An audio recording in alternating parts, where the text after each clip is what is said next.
Welcome to your Mental Health Matters podcast, a community-minded mental health podcast providing real-life mental health talks supporting parents, educators, and students.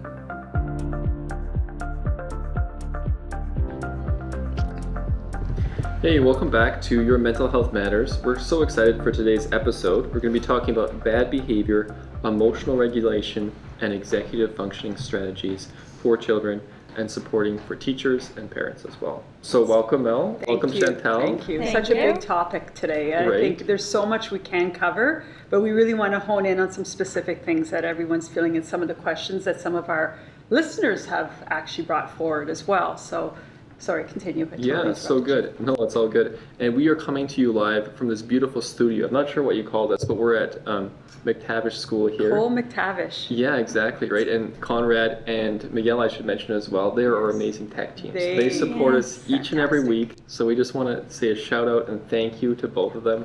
For making this dream come true. This would not be possible without them. So they hang out with us and do all the hard work of doing the audio. So we just so want to thank and honor them. And honor Conrad for sharing his space with us. It's so nice to be here. This is like a perfect setup. So. It is, yes. Yeah, so we'll dive into today's topic. Right. I know our first question here we have from a listener, kind of around that area of what are two main things you remind parents to do when their child is exhibiting some behavior or is emotionally dysregulated? Want me to answer first? Sure, let's dive in. Go ahead. Okay. I get so excited about these things, so sometimes I become a little bit too much of a keener, and I want to make sure everyone's having their time.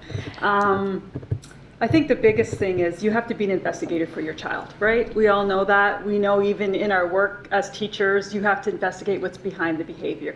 To assume a child is crying just because is doing your child a disservice and your relationship, because oftentimes there will be ruptures that happen because you're not investigating what's behind, what environmental influences have caused them to be what they're feeling right now, what have they been exposed to during the day, and some of those things will lead you to, okay, this is why their stress is higher and that's why they're behaving.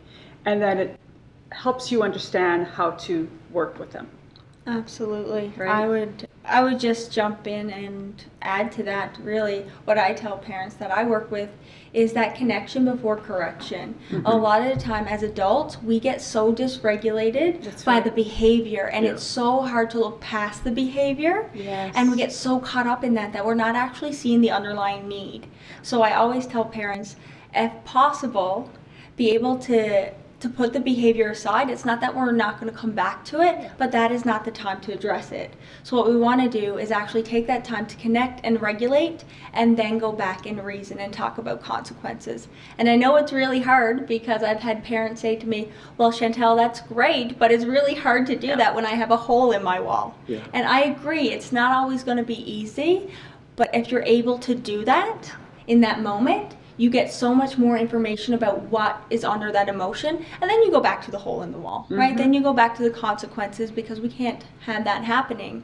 But in that moment, it's more about the connection. We want that right brain to right brain connection, because when we're dysregulated, we don't have access to that prefrontal cortex. That's it. So as the adult, we need to use our brains to regulate our children. So we're co-regulating with them, right? Absolutely. Yes. And one of the biggest parts is looking at your own dysregulation. That's right. Totally. Temperature check. Yes, a dysregulated brain cannot regulate another brain. Right. So you need to make sure that you're regulated. So identifying what it looks like, sounds like, and feels like when you become dysregulated. Yeah, I love that. The goal of discipline, really is connection. So being able to understand behavior is communication. And if I'm not able to understand what the child is trying to communicate, I might need to just take a step back and press pause, take 5 minutes. And of course, if there's another sibling and they're at each other, we have to take actions and make sure everyone's safe. Safety first. But aside from that, sometimes we just got to take a step back as parents or educators as well. And say, okay, what's kind of going on here? What's going on for myself? Why am I feeling a bit triggered or upset? And making sure that even for myself at home, sometimes if my children are having a harder day, putting on some music, doing some things to regulate myself, because a regulated parent is going to be able to support, hopefully, a regulated child. But if I'm not regulated, nothing's going to go well. No. So that, I think, is the first most important thing, as the two of you are sharing. And then really that connection piece, as I'm regulated, I'm understanding those underlying wants and needs. You know, it's not just for children and parents, but it's for couples, it's for All really all relationships. relationships. Yeah. You know, that behavior or even, you know, mean words, whatever it might be, is communication. Yep. So Absolutely. really, what's going on below the surface? We can see the tip of the iceberg, but let's get really interested in below the surface. What are my underlying wants and needs? The Circle of Security has a great analogy, and I know I pull from Circle of Security, But but it's fantastic. it's a so you should. fantastic program. But they use the analogy that behavior is like a fire alarm. Right. Yeah. And if your fire alarm goes off and you grab your extinguisher and you hose off the alarm, the kitchen still burns. Yeah. So that underlying need is still not being met if you're That's only right. attending to the behavior, That's which right. I thought was a brilliant That analogy. is brilliant. You know, and I even take it one step further with that is we talk about how recognizing where you are in yourself and that self-awareness. First thing that comes to my mind, and I go, I have the golden ticket because I have 5 kids, and I could say this to parents out there, that I get it, that you can't always be that person to stay regulated and calm, and sometimes you feed off each other. So parent and child are doing this, right? And it is very frustrating. But if there's a one thing I learned in all my parenting time is I do say, I need 5 minutes because Yeah. I'm about to say something Yes. that I don't mean, and Totally. I'm pretty sure you're about to say something you don't mean. And that works with the young ones as well as the old ones. The young ones, you don't need to articulate it quite as much. You just say, I need 5. I need my own space for a second. Then I do my own breathing, I do my own relaxation, and then I come back and I go, okay, keep it together, Mel. This is a child, and I do some self-talk to make sure that I'm okay, and then I deal with it. But that's not real world sometimes. Sometimes chaos happens and we have to just deal with it in the moment. But we do need to check ourselves. Number one, we have to have that self-awareness. So parents, I would say to you, learning that self-awareness and understanding your child and the types of behaviors they exhibit are a really big piece of this. Very true. Yeah, that concept of switching gears, being able to kind of get into a different space. Let's get out of the house, let's go for a drive, whatever it might be, but just getting ourselves and sometimes our kids into a different space too.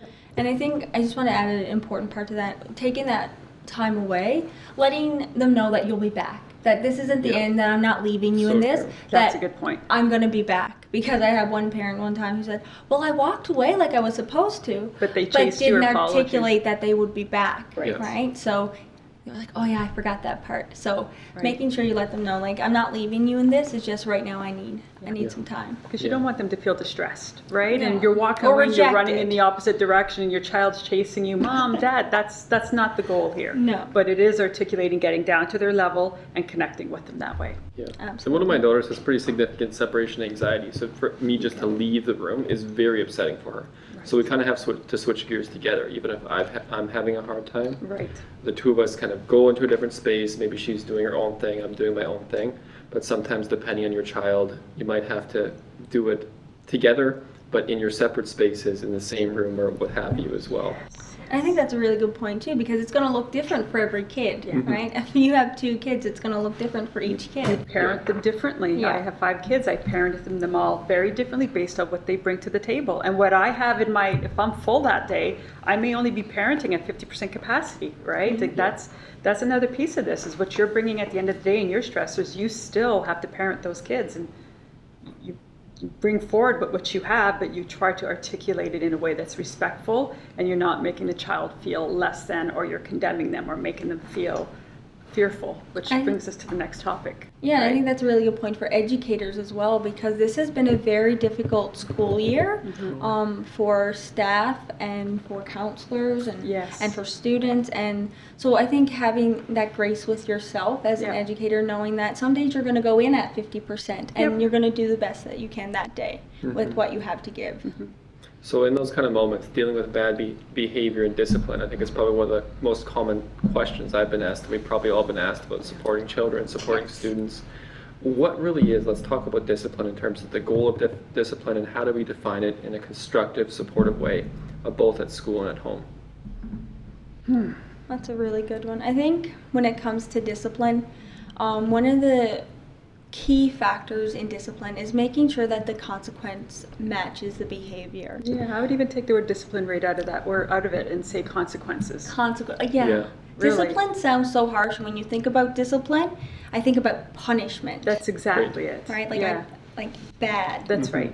Right. But if children could do better, they would do better. That's So right. true. Right. So again, like talking about the consequences and making sure that they match the behavior because kids need that link, They do. right? Yeah, so true. So true. I know it's Siegel and Bryson and No Drama Discipline, a great book. My wife and I read it. It's really good. It helps us as parents too. Absolutely. They say the goal of discipline is to say no to the behavior, but yes to the child. It's all about connecting that. and Go more directing. with that. I love that. Say Right. that no to the behavior, but yes, Yes to the child. exactly. So instead of reacting, lecturing, spanking, timeouts, etc., ask ourselves 3 simple questions. Why did my child act this way? What lesson do I want to teach in this moment? And how can I best teach this lesson? Love this. I do love that. Mm-hmm. I'm still learning it too, right? And it is a work in progress because even though you know it logically, applying it is very different in the moment. Mm-hmm. Absolutely. I agree completely. And so are you finding it's working in your household? Well, I think it's a process, right? Like you said, on a great day, yeah, it works great. But sometimes, you just get a little bit frustrated with certain behaviors, and there's 2 sides of it. Even my wife and I are having conversations.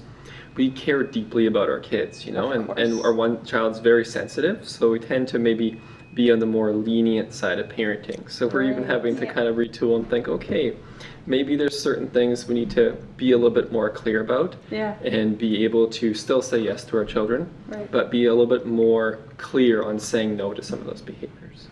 And when you're saying no to the behaviors, are you saying that, do you and your wife have a list of things that you will, the best way to describe this is there are things where parents both agree on. They go, these are the things that we agree to. These are the things. This is the hill we're going to die Right, on. yeah. We're going to fight this one because we do not appreciate. Will not tolerate this. In my house, it is as simple as an eye roll. Right. You Yeah. do not roll your eyes Ah. because that's disrespect.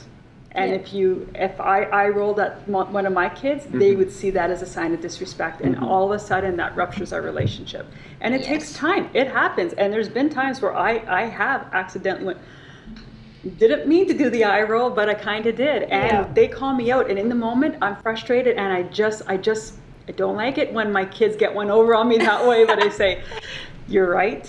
I shouldn't have done that. That's a respect thing. We have to be respecting each other." So owning up to the part that you play as a parent as well. Absolutely. Yes, I think that's so important. And I think, let's not pretend. Parenting is hard, okay? Totally, yeah. Parenting is hard, and I think everybody does the best that they can. But as a human, sometimes we get in these power struggles, Yes. and we actually lose sight of what the actual goal is. Yeah, Like you true. were talking about the lesson that you Mhm. wanted to learn. Sometimes we lose sight of that because we get dysregulated or we fear we're losing control of the Yeah. situation. And sometimes we need to jump in and feel like we need to take back control. Yeah. My husband calls it when an unmovable object meets an unstoppable force. Mhm. Right. Right? So then it just becomes a power struggle. Yeah. And that's a lose-lose situation. Exactly. Yeah. I know a really common example of that is fear. Exactly. Some of the parents I work with say, well, they need to fear me. Yeah. I need to have fear. Fear is healthy. And I would disagree. I think fear of a parent is harmful for a child. Fear of a consequence is okay. That's point there, right there. But the fear fear of of the the consequence is okay. parent is Yeah. actually can be actually very harmful to children, Absolutely. especially as they get older, because they no longer see you as a resource. That's right. They're no longer coming to you with those bigger problems. Yeah. And I think one of the things that always stick out to me is internet safety. Right. I know that in the past there's been a client who struggled with that, where they've been approached online by an adult and they don't know how to talk to parents about Because that they're kind afraid of they're thing. going to get in trouble. Because they're afraid they're going to get into trouble, Yeah. right? And that kid had an adult that they trusted, that they could talk to. Right. But imagine a child who doesn't have an adult to give them that advice and push them in that direction. So I think fear of the consequence is okay, but not fear of the parent. Mm-hmm. And this speaks to the attachment as well. Exactly. When you don't trust your parent, you will not go to them. And that's perpetuating through their life, which also could amplify any mental health issues, any concerns, any barriers, that any stressors they have in their life, they're not going to go to you if you don't talk to them about the little things. And if they fear you, they don't know what to expect. Kids need consistency, and they need to know what to expect. If they do A, you do B. If you do C, they do D. The more they know that, the more they're going to go, okay, yeah, my mom or dad's going to be upset, but they love me and we'll get through it. Yeah. Because you Right. want your kids to come to you. You don't You want do. them to go to Google or their No. teenage friends. That's Oh my, not where you you do want them not. to go. No, exactly. Such a great point. So growing up, with younger children, that fear-based approach might work for a while, but long term, it's kind of a lose. Yes, And then it the flip is. side of it, because that relationship can be so important, sometimes we might just want to really be super easy on the discipline as well, Yeah. which sometimes not giving children enough parameters, consequences, etc., might not also set them up for success in life. That's So right. how do you find that balance? How do you find that middle ground It's a great question. right, being Firm enough. consistent, exactly, firm, fair, flexible, I always say, Yeah. but then also knowing that your children can come to you with anything too. Well, I think the fact that if your child does come to you Yeah. and you're able to respond to them, you know your children. And if they shut down when you start talking to them, there's something you said with verbally or with your body language that has shut them down. Yeah. Yeah. So to say what the parameters are specifically, I don't know if we can actually say this is when Totally. it is. Exactly. However, when your child comes to you about something little that maybe a minor issue, handling them with a little bit of respect and saying, Yeah. tell me more about that. Thank you for coming to me about this. I appreciate the fact that you trusted me with this. How can we talk about this? Right? And problem solve. If you talk at your child's never going to feel like they have part of the decision making. And that goes into their teenage years. Exactly. The more you problem solve together and work out Yes. the consequences, then you're able to go, okay, as a teenager, my mom or dad has always been fair with me because they listen to me and we talk it out. Yeah. If it's a one-sided argument or a one-sided conversation, your child will be shut down. And you'll see it. It's so clear when a child is shut down. I think that's a You know? great plug for the leader in me. It is. Think win-win. Have Yeah. it number Right. 4. That's right. So have that solution, have that conversation so that they're a part of it. Mm-hmm. And because if one person wins and the other loses, both lose in long That's right. term. That's Yeah. what it is, right? I actually talk a lot about that with kids and parents. I say we have to find win-wins. Yeah. For younger children, it's like the group plan versus our own plan. The own plan's a lose-lose. The group plan's a win-win. And even with teens, they'll use different language. But how do we find a win-win here? Because it's not teaching our children what to think, but teaching them how to think. And putting the ball in their Yes, court is a problem solving. huge part of discipline. Because that's the goal. If we ask ourselves again, being able to ask, what can I teach my kids? That's right. It's not our lectures that they're going to learn from, No. but it's their own kind of thoughts and feelings and reflections on that. So in terms of how the brain responds to discipline, I stole this from you, Mel, so credit to you. The brain can respond in an offline or online way. The offline's the brainstem and limbic system, from spanking, shouting, that engages the downstairs brain, the amygdala, and not a lot of learning is happening Nothing. in those moments. No, that's right. And then we have the neocortex, that's the online brain. That's right. Hugs, asking good questions, helping us think about these things. Eye contact. Right? Yes, right. Because those are feel-good producing chemicals that are going to go through your body when you're working with your child and connecting with your child. Those feel-good chemicals are going to get you to bond and talk and attach and connect. They're going to come back online and they're going to be able to focus and hear you. They're going to have memory recall about what you're saying because they are engaged up here, not back there. It is so essential. Going back to our other episode where we talked about fight-flight, that's what it is. If they are in fight-flight, you can't reason with them then. So this whole behavior piece, you're seeing them in fight-flight, that looks like straight-up behavior, temper tantrum. But what if it's just a child that's really dysregulated and you need to connect, get back to their level, eye contact, heart racing, so you have to regulate with them, your heart matches their heart, and then they come back online, like you said, happy, fun, connect, then they're ready to listen. Yeah. And they'll actually, their body will remember that. They will. The next It time will. that something goes wrong, they'll Yep. remember that connection and that safe place and that That's safe it. person. Yeah, And they're more likely then to come back in. yeah. I think all of this is great, but I do not want people to think that this is easy. Right. It's not Right? Like easy. we have the information, we've studied it, we know it, but it's not always easy and you're gonna lose it. Yeah. And that's okay. Yeah. I think that you need to be compassionate with yourself. And when you do lose it, there's something that you can do, that repair afterwards. The quality of that repair determines the quality of relationships. And what does Circle say? 30% of the time you only 30% of the time seems to be good enough, enough. to Yeah. create that secure attachment. that's it. The secure attachment is a big piece of that is we do need to feel, we are going to make mistakes. One of the best things that people will ask me is what makes a good parent? And I'm thinking, I'll let you know when I figure that out myself because I'm still trying to figure that out. But a parent will make mistakes, but I would say a good parent learns from their mistakes Totally. and Yes. tries to do better the next time. I tell my clients all the time, because I think I've done over 100 sessions of Circle of Security, and I tell them, eventually in 2 or 3 years when I have my own child, you are going to see me at the grocery store yelling at my child. Pulling Look- your hair out. Look away. Yeah. Look away. Just 'Cause don't, nobody don't is judge me. perfect. Mind your business. Yeah, right. But I think an important part of that rupture and repair is that being able to reflect on yourself. That's What right. went wrong for you as well as what went wrong for them. And talking about it Yeah. without the shame. Yeah, so Without true. the shame. Because that's the important part, is that we all lose it. That's it. Even very kids, true. Yeah. even adults. So being able to go back after and repair and talk about where you both went. Yeah, I love what you're talking about there, Chantel, in regards to no one's perfect. We're going to be in moments where we're having difficulties as parents, and our children will be in those moments too. So what we do in those moments is really important. And probably the question we're all thinking and wondering is, what happens? Let's say we've got Johnny, 6 years old, gets super upset when technology is turned off, just having a complete meltdown. What do we do in a situation like that when the child's just really, really struggling?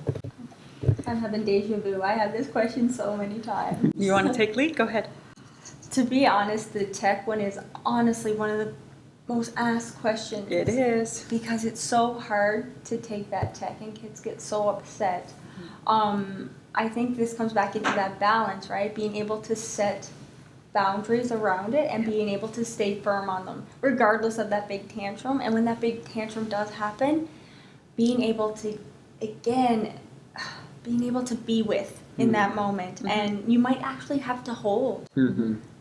the child at that time, but being present in the moment without becoming dysregulated yourself. Yeah. Yeah. So it might be that hold, it might be that pressure, or they might need to walk away and be alone for a little bit. It will look different for different children, but looking at the specific cues from your child, if they need that space, give them that bit of space.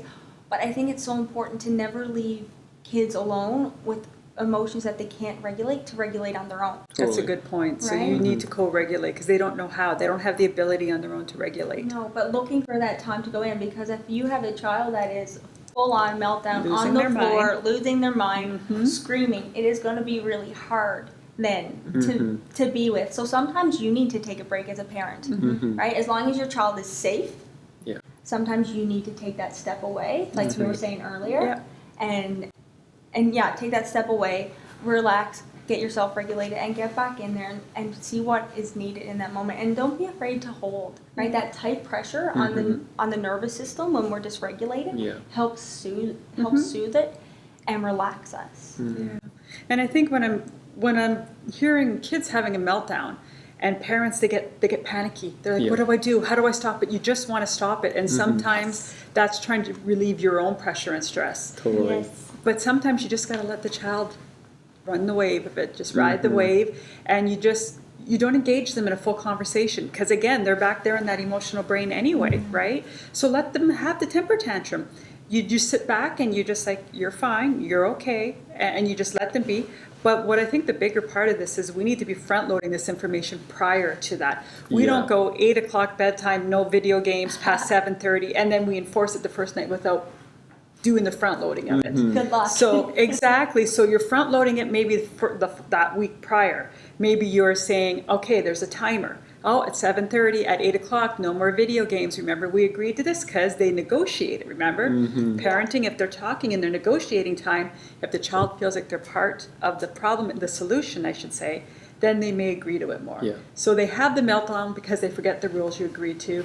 You calm them down, you be with, as Chantel said, and then you remind them of the rules and say, do you remember the rules we agreed to? Once they're back online in that thinking brain, because you can't engage them when they're having the meltdown. Exactly. And validating. I know it's really hard It's to frustrating. give up your iPad. I mean, I Exactly. think about if you said that to an adult, okay, time to put down your phone now, no more phone. My husband would take a temper tantrum. Right? So validate that it is hard. Yeah. It's hard, and I know that you really want to keep going, but I really care about your well-being at school tomorrow, and I know that if you don't sleep well, Yeah. then your days are off, and I want you to have a really good day Yeah. at school. So being able to talk about the intention behind your behavior Yeah. and why you're doing what you're doing, and it's not just because you're mean. That's right.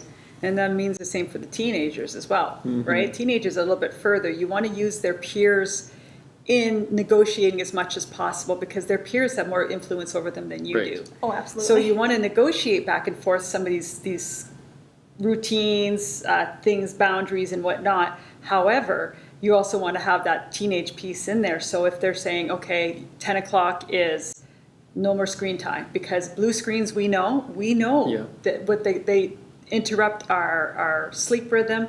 They cause us to stay wakeful more. Video games cause us to be more stimulated in our brain. Those feel-good chemicals are going through our brain. Teenagers are just loving that, and they just want to play games all night. One of the things I say to my teenager if he's struggling to get up in the morning is, how late were you on your stuff? And Yeah. he'll try sometimes to fib, but then, I mean, they're on Parents know. Facebook. We see them. I see the comments. I see all the things on Instagram because as a parent, I'm going to be on all of his accounts as well so that I can. And I say I have three boys and 2 girls, so they.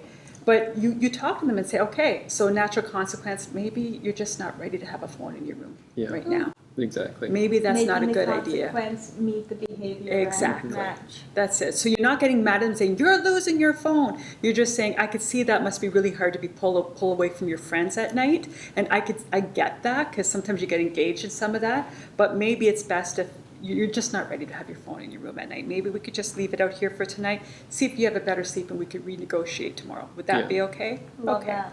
Right. So good. You think about connection-based discipline, waiting till your child's ready, whether it's in the moment or sometimes just privileges they're not able to handle. Yeah. You know, one of our daughters, I've got to be honest, as a parent, I'm a little bit of an anxious parent. You know, when the technology is coming up, you're like just sometimes bracing for it. You're like, oh Wait man, for it. I hope this goes well. So it can sometimes lead a person to be a little bit more lenient maybe Yep. than they should, right? Confession time here. But even in that, just kind of recognizing, okay, firm, fair, flexible, follow through. Yeah. And I have to reflect on that even for my own parenting. Okay, Joel, it's going to be easier if I just stick to it this time. It's going to get easier next time. And over time it has, right? Our one daughter still takes a nap. So the other daughter, well, daughter 1 is napping, daughter 2 has a little bit of a time where she watches her show that we carefully monitor and a few learning apps, right? Right. But she knows it's the time to watch when the Right. other daughter's sleeping. Right. So she has that same routine every day, same So expectations. important. So that's really helpful. Usually getting off is okay, but sometimes it's challenging. And as I mentioned before, for our one daughter, the idea of just shutting it down and hoping things go well. Right. If she's having a hard time, she's typically amping up. Yeah. But switching gears, even just let's just go upstairs until That's you're it. calm, until Yeah. you're ready. I find the whole idea of the drama part of discipline or children really having a hard time, very unregulated, is scary for me as a parent. Let's say if I'm at the in-laws' house or my parents Sure, or because out you in think the they're public. judging you or whatever, right? It's stressful. It So is one very. thing that really helps me is just getting out of that situation and saying, okay, daughter, let's just go take a little break here. It'll I just love be you that and me. because We'll it's have also a little connection. You're time. co-regulating as well. Exactly, right? And then we'll come back to the big group when we're ready. Yeah, So there's no magic formula, I think, in those moments. right. So sometimes the best thing to do is just get in a different space. There's Yeah. also no shame in that. Exactly, Mhm. right? I think we will definitely do an episode on screen time Mm. and addiction to screen time and how to It's- regulate it's that. a huge because topic. It is a really huge topic. So we will definitely dive into that a little bit more Yeah. in future sessions. Yeah, Yeah. so good.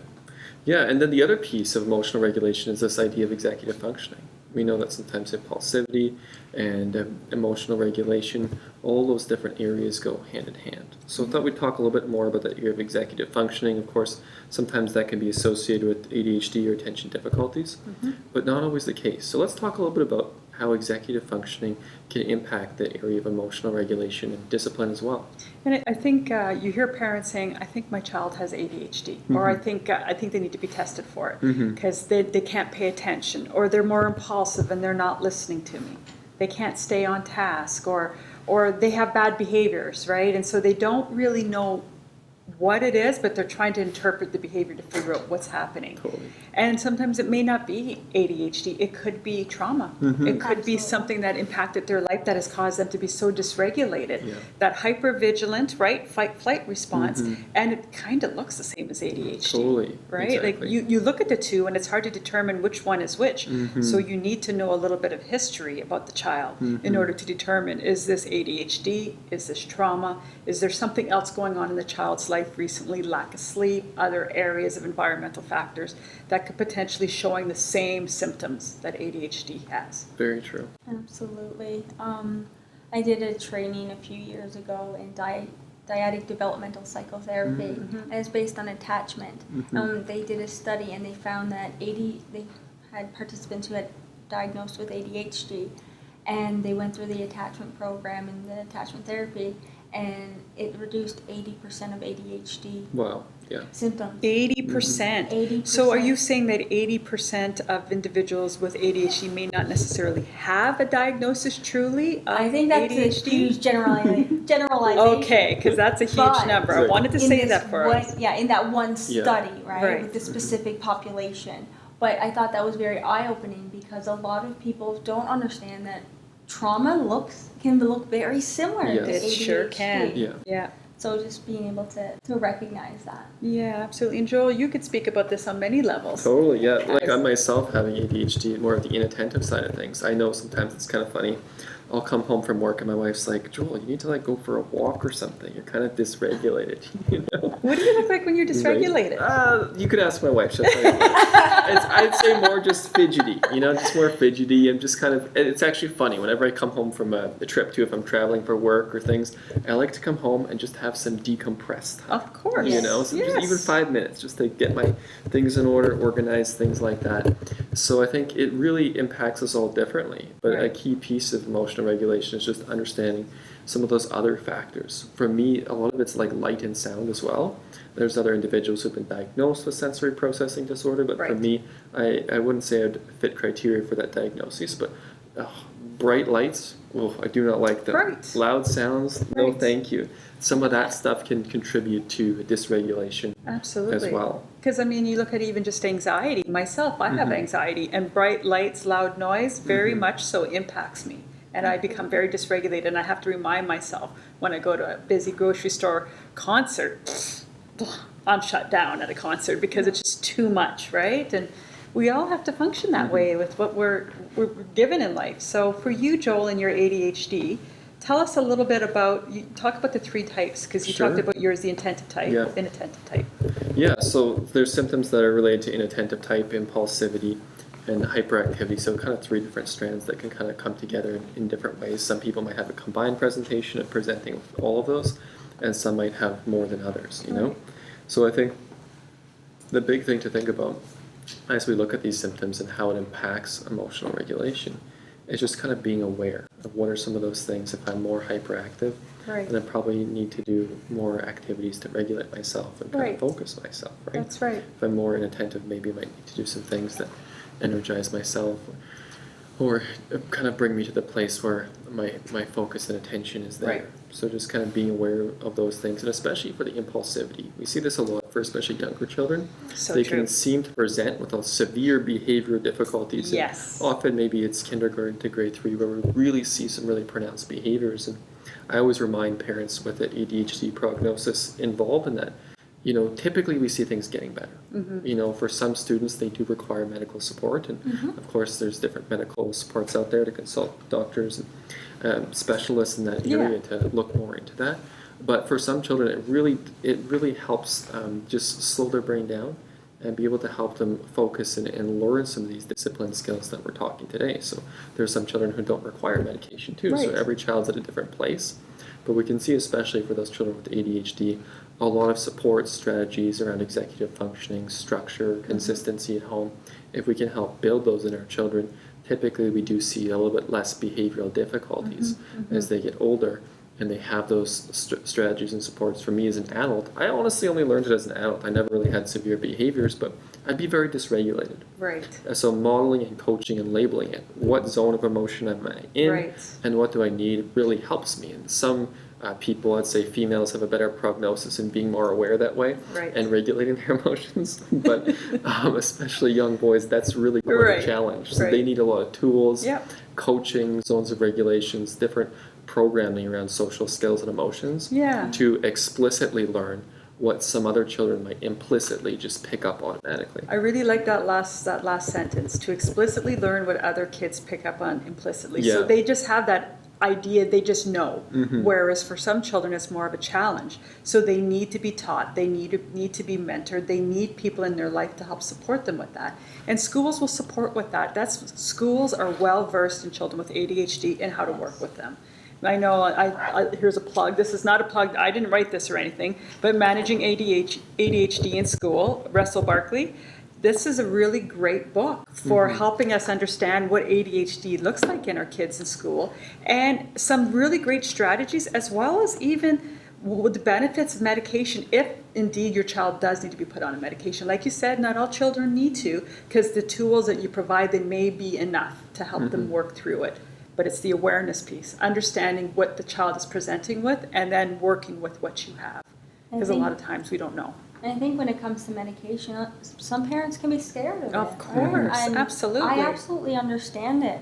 And not all children will need to be medicated for ADHD, but those children that do, once they have that medication, their internal world can change. Completely. And you can hear students talk about the difference in their brain when they are medicated, because that internal world suddenly feels just a little bit more manageable. Now I can focus on this task even just a little bit more, and it's so amazing, because then kids are even able to look and say, "Hey, look, I can do this today. That's right. I couldn't do that before." That confidence they get, that intrinsic feeling of I got this. Yes. Kids need that, and if you want to reinforce something and to teach them to learn and grow and go on a trajectory of good mental health, we need to give them that internal feeling of I got this. Totally. That it's okay, I can handle this, my self-worth is good, and I'm able to cope. And sometimes strategies work alone, but sometimes medication is important as well. And that's something you discuss with your physician and your school, and testing can be done. Absolutely. Right. Yeah, and that side of things, I do a lot of the testing side of the things in the schools. And one Right. thing I always ask parents and teachers, are these attention difficulties or emotional regulation difficulties impacting your child academically, socially and emotionally as well, That's right? it. There's Because the sometimes three. there's minor impact. Well, that's fine. That's great. No concerns. We'll throw a few strategies and supports, right? But when we're seeing those severe impacts, especially around behavior, we don't want a child to struggle like that. It's No. very hard for a child to have those behavioral difficulties That's in right. themselves. They can feel like a bad kid, or they can feel guilt Yeah. or shame or those types of things. So conversations I often get to have with parents is really setting a child up for success. Yeah. How do we build their confidence? How do we make them feel powerful, in control of their emotions, and giving them the tools to really feel successful? Right. And we do the interventions in terms of social skills training and emotional regulation supports, building their toolbox. But if we're seeing those not having the outcomes we want, maybe there are medical supports as well that's going to help the child be more successful at learning those things. That's right. So that way, in 2, 3, or 4 years from now, this isn't kind of a lifelong or school-long trajectory, but we're able to really support those behaviors well and build success to some of these skills. And kind of circling back on our whole conversation about discipline, emotional regulation, bad behavior, I really think the goal for me anyway is developing mindsight for the child to understand their own feelings and also understanding the feelings of others. It's Yes, never yes. too young to start teaching that. Our daughter's That's pretty right. sensitive, and she picks up on it pretty quick. But when I say, hey, Dad's angry right now, I'm not Yep. yelling, I'm not upset, but I say it in that very voice, Dad's angry right now, or he's upset about this, or I'm sad about that. Yep. Wow, that really impacts my daughter in a positive way to get her attention and adjust her behavior. Of course, it's something we don't want to have children feeling the burdens of their parents' emotions, and Of being course. very mindful of the appropriate disclosures as parents. But when it comes to chatting directly about our child's behavior, building that mindset of how do you think you're making your sister or brother feel? How do you That's think you're making mom and dad feel? Building that awareness for our children is so important. Bringing them so that key. emotional intelligence, right? Yeah. Giving language to their behavior and their actions is really important, because they'll learn off of that, and it'll become they'll be able to recall it for the next time, and then you'll be able to use it for the next conversation. Do you remember when we did this? Build off of past experience and past examples. That's the best way children learn. Do you remember when you had success when you did A, B, C, and D?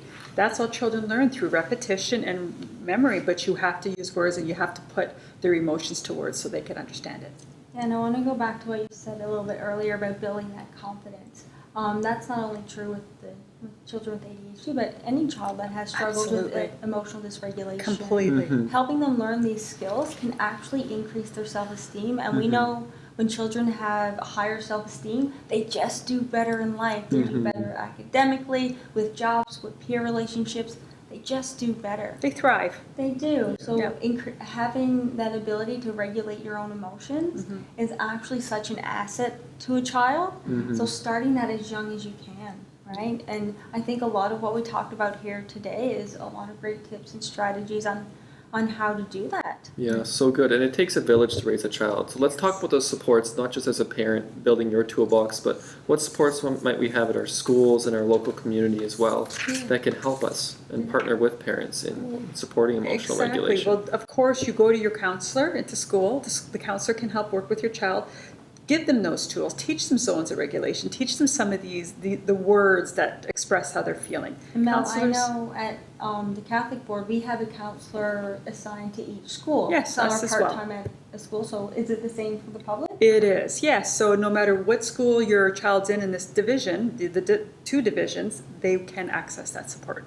That's Absolutely. important, right? And their teachers. Their Yeah, teachers can learn. exactly. Their teacher works with the staff, whether it be the LAC or the CST, depending on which division you're at. They will work with what the child brings. So if the child is we see, okay, there's an inattentive type, what kind of strategies can we put in place for that teacher? And then those strategies can be also talked to the parents about so they can follow through at home. You're not doing this by yourself. And I think that's the biggest piece of this is So true. parents feel so overwhelmed and they don't know where to turn. But the school will take on a big piece of that because it's what we do every day. Exactly. And at the Catholic board, we have mental health therapists and psychologists available as well for those higher need students. That's what about right. at the At the Same public here. as well. Yeah. Amazing. So we are very well versed in supporting families, and that's what we want to do. That's what we're here to do. So That's reach it. out to school counselors, reach out to your kiddo's teacher, Yeah. and discuss that because we have so many supports that people aren't aware of, Mm-hmm. and I think that it's underutilized. It is. Not that I have a lot of room on my caseload, Right? but Don't not be calling me. but not everybody knows about the supports in That's the it. school. It's really amazing. It truly is amazing. I work in different districts and different things too, and it amazes me, to be able to assess a student or work with a student who has severe emotional, behavioral difficulties or severe attention difficulties, and to have these supports available provided by the school districts Yeah. is incredible. It's Say, okay, important. not only for the child but for the family. How can we support you? How can we walk with you? And other individuals and supports available as well. Yeah. Such great connection between medical supports and school supports in this community. So just know as parents, we're here to support you as a team. That's We right. really want to work Well said. together and support. And I just get to be kind of the synergy that brings it together in some of my meetings. That's but right. you're the team. You're the people who are making it happen. And I just thank you for the amazing work that you do in supporting these kids It and is a families. village. It's It- amazing. Right? We Yeah. do it all together and we all take a part of it, but we want to see our children succeed. Mhm. Period. Some days it feels like a city. Right? It is, right? And then we also, speaking of the city, we also have a lot of really great resources Exactly. within our community as Yeah, well. that's right. And as a school board, we definitely partner with a lot of them. So just to give a shout out to some of them, some other solutions, they have counseling available there. They also have the crisis line. Yeah. We have legacy counseling, waypoints, and other resources would be the Family Resource Network, YMCA, CMHA, and the Youth Hub, just to name a few. So definitely, if you're feeling a little bit lost and overwhelmed, there's people that you can turn to, and That's there's right. support out there for everyone. Yeah. Nobody has to go through this alone. And I think depending on what the needs are will be depending who you refer to. And your Yeah. counselor at the school can help with that. They may not be able to work with the parent and counsel them, but they Yeah. provide information and then bridge the gap and get them the support in the community. And that's the important piece. After the child leaves that school or after the day is over, the parent still has support in the community. And that's really important that they're not doing it alone.